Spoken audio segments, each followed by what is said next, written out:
अस्सलाम वालेकुम वरहमतुल्लाहि वबरकातुहू।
हमारी ये जो क्लास है, ये main motto of this class is not to learn English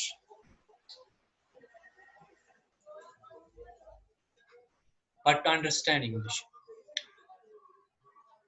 हमारा जो प्रोग्राम होगा ये 3 पार्ट्स में होगा। पहले आप एक छोटा सा वीडियो देखेंगे जो बहुत ही कीनली आप ऑब्जर्व करेंगे और बहुत कीनली उस पर आप गौर करेंगे। उसके बाद आपके पास एक चार्ट होगा जिसमें कुछ वर्ड्स होंगे और उन वर्ड्स का कहाँ पर क्या मतलब होगा वो होगा। और तीसरे पार्ट में हमारे पास एक नॉर्मन लेविस मेथड का एक वोकैबुलरी चार्ट होगा जिसको हम देखेंगे। वीडियो छोटा सा वीडियो होगा ताकि आप रोज इंग्लिश वीडियो को एंटरटेन भी करेंगे और आपको कुछ साउंड्स भी मिलेंगी जिनसे आप इस वीडियो को बहुत अच्छी तरह से ग्रहण करेंगे। दिमाग में फीड करना है आपको इस वीडियो को ताकि आपको बहुत अच्छी तरह से दिमाग में साउंड्स आ जाए। ठीक है, तो वक्त ज़ाया ना करते हुए हम आगे बढ़ देते हैं।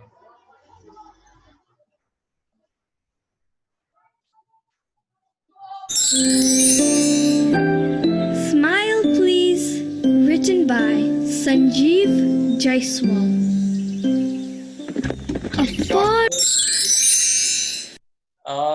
एनिमेटेड स्टोरी है। आप इसकी एक्शंस और इसमें जो सेंटेंसेस प्रॉम्प्ट हो रहे हैं उन सेंटेंसेस को और इसके एक्शंस को मैच करो। फॉर एग्जांपल आप इसमें एक वर्ड देखोगे फोन। मे बी हमने फोन को कभी देखा नहीं है, फोन क्या है, लेकिन इमेजिन करो कि आप फोन क्या होना चाहिए। वो वीडियो में फोन क्या होना चाहिए। Phone was racing in the forest. Video में फोन है क्या, ये है क्या फोन। तो वो आप इमेजिन कर लो कि वीडियो में ही उसका आंसर है कि फोन क्या हो सकता है। फोन आपने देखा ना हो, मे बी किसी को पता हो कि फोन क्या है, लेकिन अगर वो पता भी नहीं है तो आपको यहाँ से पता लगाना है कि इस इमेज को, वीडियो को इस सेंटेंस के साथ रिलेट कीजिए। सेंटेंस और जो आपके पास वीडियो है उसको रिलेट कीजिए। तो आपको थोड़ा आसानी हो जाएगी वीडियो को समझने में और इंशाल्लाह वीडियो को अंडरस्टैंड करने में. Was racing in the forest. He was ahead of the rabbit. He was ahead of the rabbit.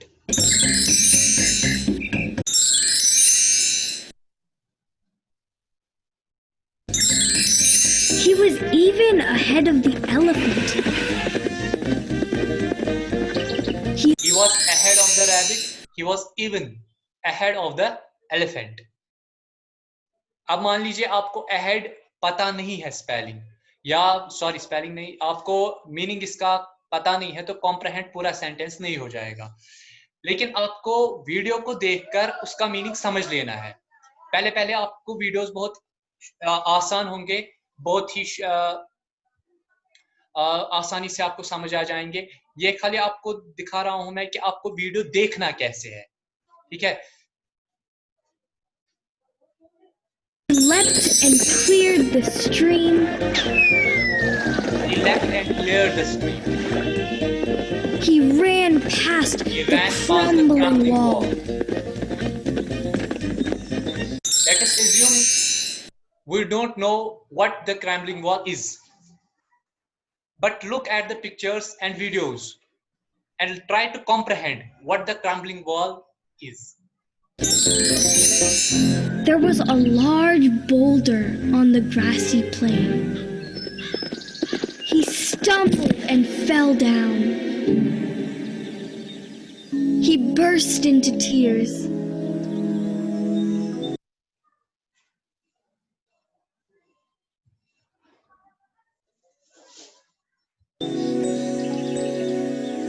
The monkey massaged his leg, but tears still flowed from the fawn's eyes. Brother Bear picked him up, but the fawn did not stop crying. His mother came by. She said, "Look, we'll beat up this bad boulder." The fawn said, "Oh no, don't do that, or he will also start crying." His mother laughed, and so did the fawn.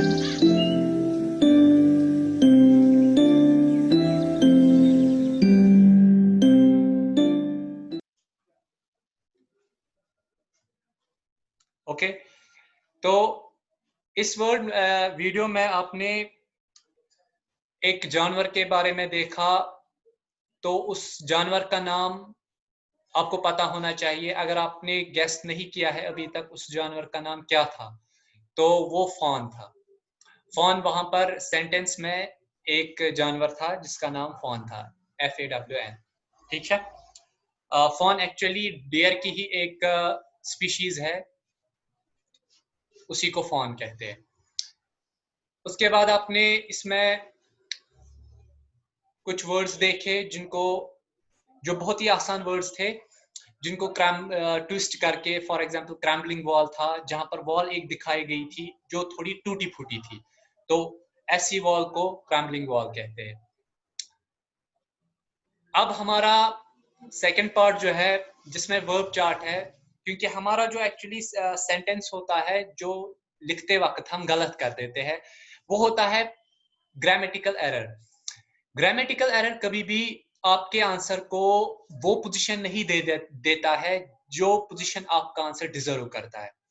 For example, आपको पता है कि कोई चीज कैसी है, या कोई फिनोमेना है, साइंटिफिक फिनोमेना है, साइंटिफिक एक्टिविटी है, आपको पता है कि ये क्या है और ये कैसे करनी है, लेकिन मान लीजिए आपको ग्रामेटिकल एरर की वजह से आप उसको पूरी तरह से एक्सप्रेस नहीं कर पा रहे हो कि मुझे ये बोलना है.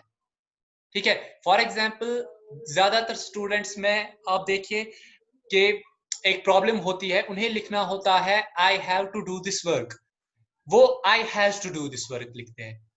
ये हमेशा हर किसी के साथ नहीं होता है, मैं उनकी बात कर रहा हूं जो ग्रामेटिकली सेंटेंस को गलत कर देते हैं, और आप जिस पर डिपेंड हो जाते हो, आप सीधा क्रैमिंग पे आ जाते हो.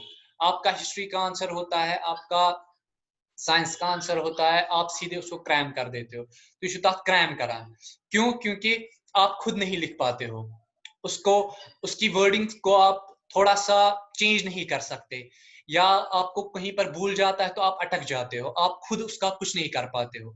तो ऐसी सूरत में उसी को हम कहते हैं ग्रामेटिकल एरर होना, यानी कि ग्रामर का सही तरह से इस्तेमाल करना ना आना।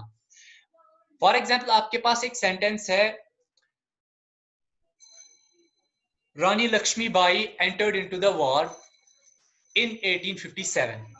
अब इसमें 3 चीजें हैं जो याद होनी चाहिए। अगर बाकी वर्ड्स आपको भूल भी जाएं तो उन वर्ड्स को आप खुद इंटरप्रेट करके उनको खुद ही लिखने चाहिए। फॉर एग्जाम्पल, आपको ये पता होना चाहिए कि इस सेंटेंस में झांसी बहुत इंपॉर्टेंट वर्ड है, क्योंकि झांसी ग्रामर पर डिपेंड नहीं है बल्कि आपकी मेमोरी पे डिपेंड है। तो आपका आंसर 2 चीजों पर डिपेंड होता है, मेमोरी पर और साथ साथ उसके ग्रामर पर।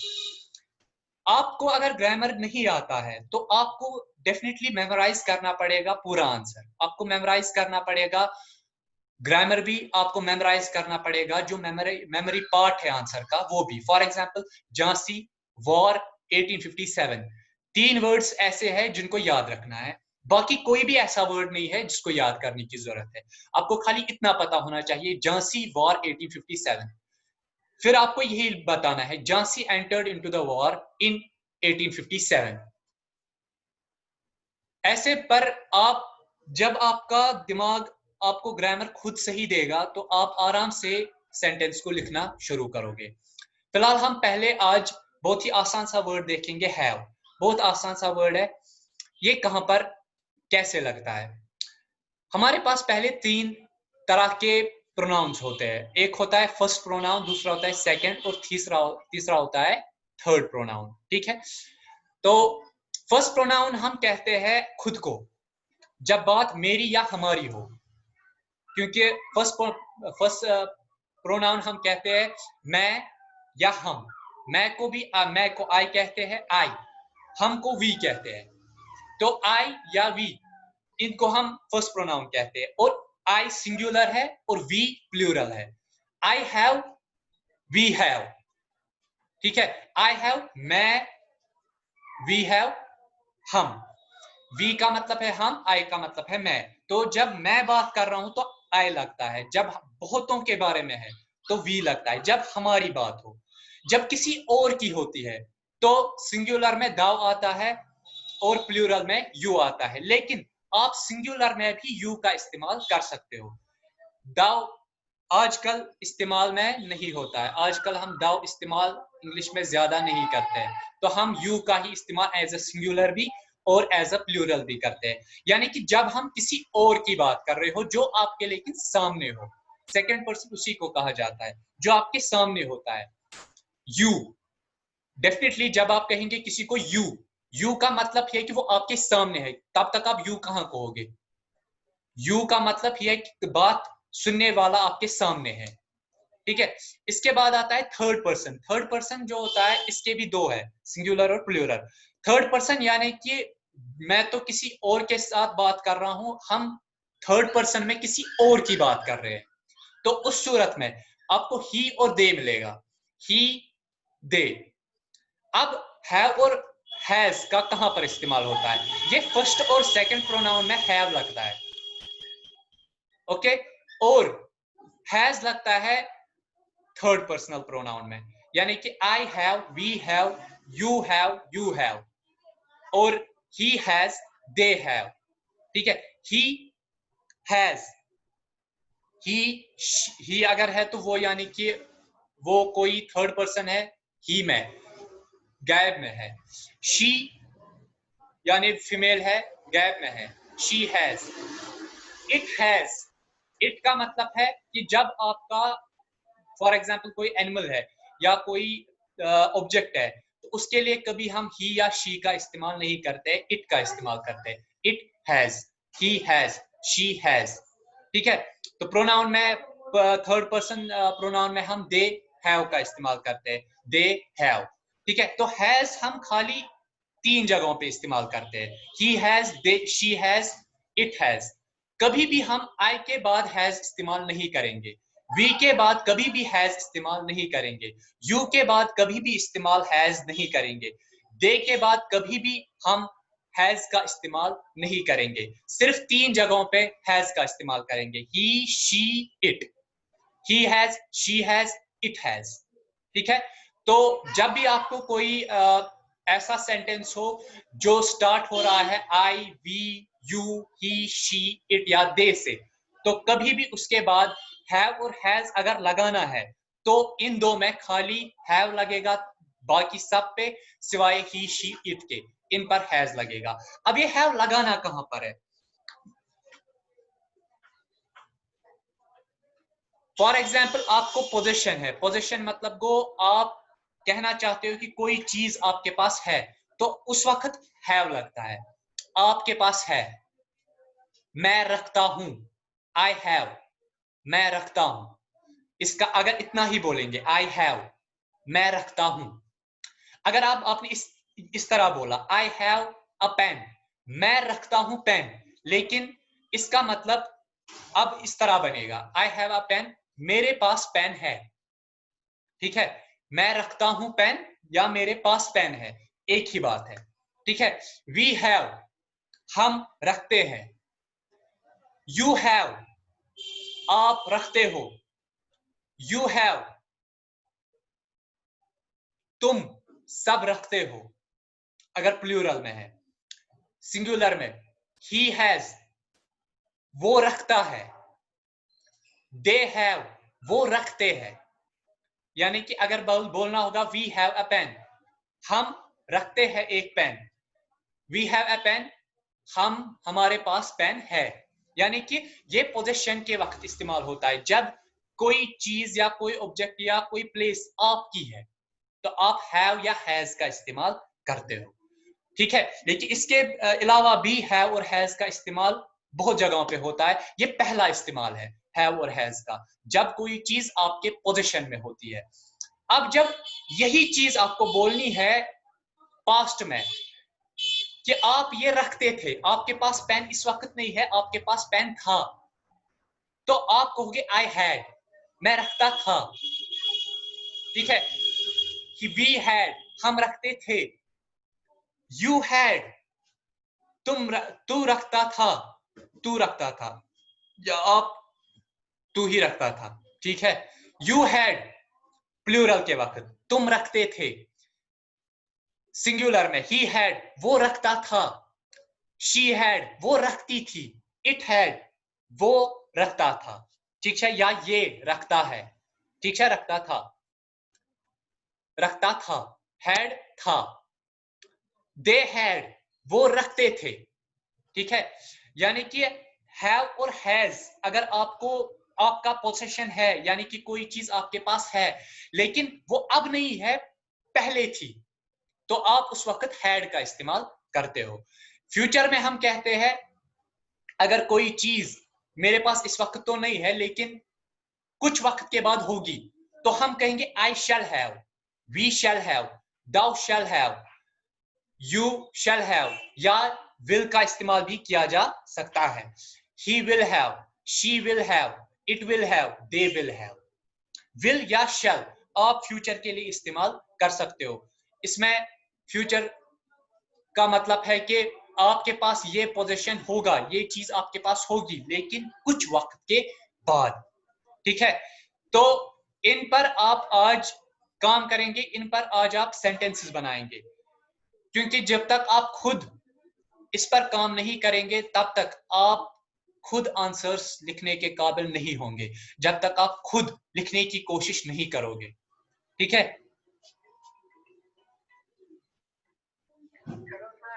वालेकुम अस्सलाम।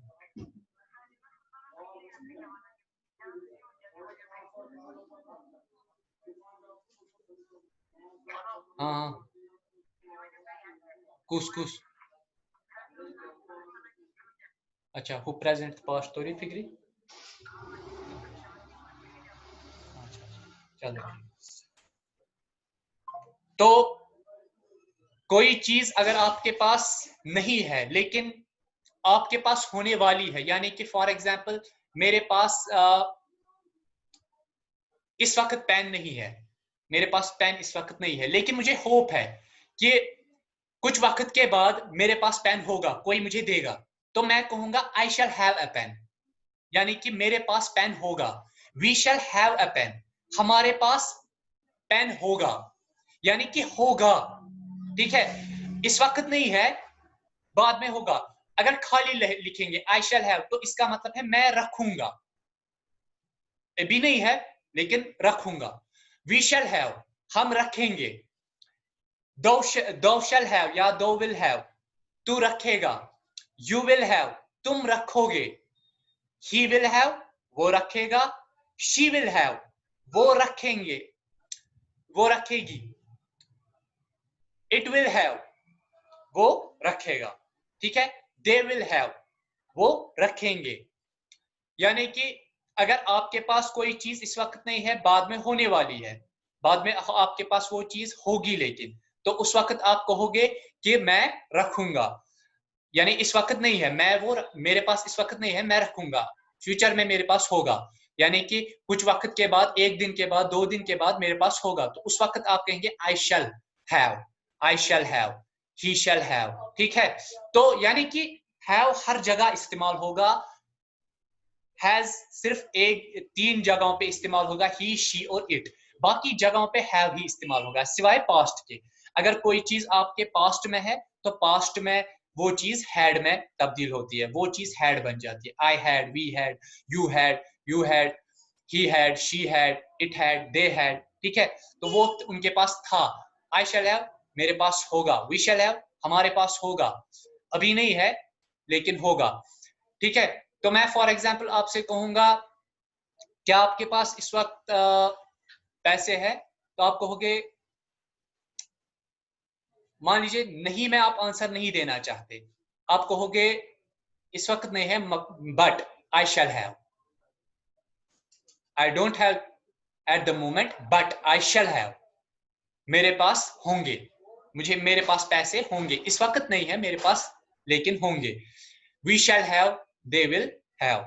ठीक है, तो इन पर आप सेंटेंसेस बनाएंगे अलग अलग तरीके से, और उनको उर्दू में भी लिखने की कोशिश करेंगे, उर्दू में भी और इंग्लिश में भी, दोनों में लिखने की कोशिश करेंगे। आई शैल, आई हैव, आई हैड, बस हैव उस सेंटेंस में हैव आ जाना चाहिए। हैव, हैज, हैड, ये तीनों चीजें उसमें आ जानी चाहिए। इन सेंटेंसेस पर आप आज काम कीजिए। इंशाल्लाह कल हम इसको आगे देखेंगे, हैव और हैज का दूसरा इस्तेमाल क्या होता है। फिर फिलहाल हमने देखा हैव का इस्तेमाल किसका, होने का, यानी कि हमारे पास है।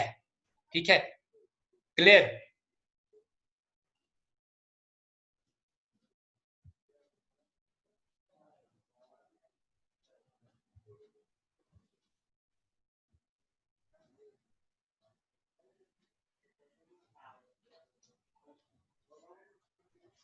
आज आप सेंटेंसेस बनाएंगे, तो सेंटेंसेस बनाने के बाद जितने जितने आप ज्यादा सेंटेंसेस बनाते जाओगे, उतना उतना ज्यादा आप लिखना अच्छा कर पाओगे अपना। ठीक है, with the passage of time it will take a long time, ये एक लॉन्ग जर्नी है, लेकिन इंशाल्लाह अनकरीब आप खुद लिखना जान जाओगे।